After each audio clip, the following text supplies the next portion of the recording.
नामांकित हॉस्पिटलमध्ये जन आरोग्य योजनेत उपचारासाठी 20,000ची लाच.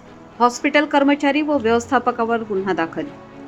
संगमनेर शहरातील नामांकित मेडिकवर हॉस्पिटलमध्ये महात्मा फुले जन आरोग्य योजनेअंतर्गत रुग्णावर शस्त्रक्रिया व उपचार करून देण्यासाठी तब्बल 20,000 रुपयांची लाच मागितल्याचा धक्कादायक प्रकार समोर आला आहे. लाचलुचपत प्रतिबंधक विभागाच्या पडताळणीत हा प्रकार उघडकीस आल्यानंतर हॉस्पिटलमधील योजनेचा कर्मचारी आणि व्यवस्थापक अशा दोघांविरुद्ध संगमनेर शहर पोलीस ठाण्यात भ्रष्टाचार प्रतिबंधक कायद्यानुसार गुन्हा दाखल करण्यात आला आहे.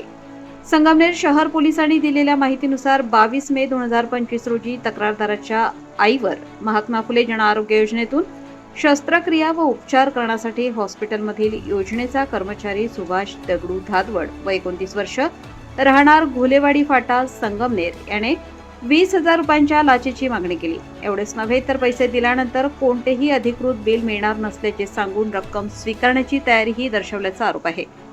तक्रारदाराने याबाबत हॉस्पिटलचे व्यवस्थापक सुजित दामोदर गायकवाड वय 34 वर्ष राहणार मालदाड रोड संगमनेर यांच्याकडे बिलाबाबत विचारणा केली असता जे ठरले आहे त्यात कमी होणार नाही असे सांगत त्यांनी कर्मचाऱ्याच्या लाच मागणीस प्रोत्साहन दिल्याचा आरोप तक्रारीत करण्यात आला आहे. या संपूर्ण संभाषणाचे व्हॉइस रेकॉर्डिंग तक्रारदाराने केले होते.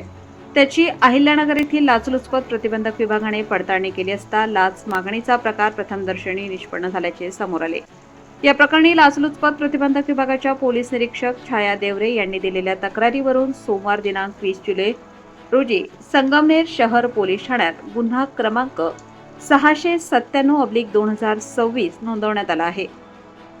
आरोपी सुभाष धादवड आणि सुजित गायकवाड यांच्याविरुद्ध भ्रष्टाचार प्रतिबंधक अधिनियम 1988च्या कलम 7 अ व 12 अन्वये गुन्हा दाखल करण्यात आला असून पुढील तपास पोलीस करत आहेत. या घटनेमुळे सर्वसामान्य रुग्णांसाठी असलेल्या महात्मा फुले जन आरोग्य योजनेच्या पारदर्शकतेवर प्रश्नचिन्ह निर्माण झाले असून उपचारासाठी लाच मागितल्याच्या आरोपामुळे संगमनेरमधील मेडिकवर हॉस्पिटल पुन्हा एकदा चर्चेत आले आहे. या प्रकरणात पुढील तपासात आणखी कोणती माहिती समोर येते याकडे सर्वांचे लक्ष लागले आहे. महासत्ता न्यूज संगमनेर.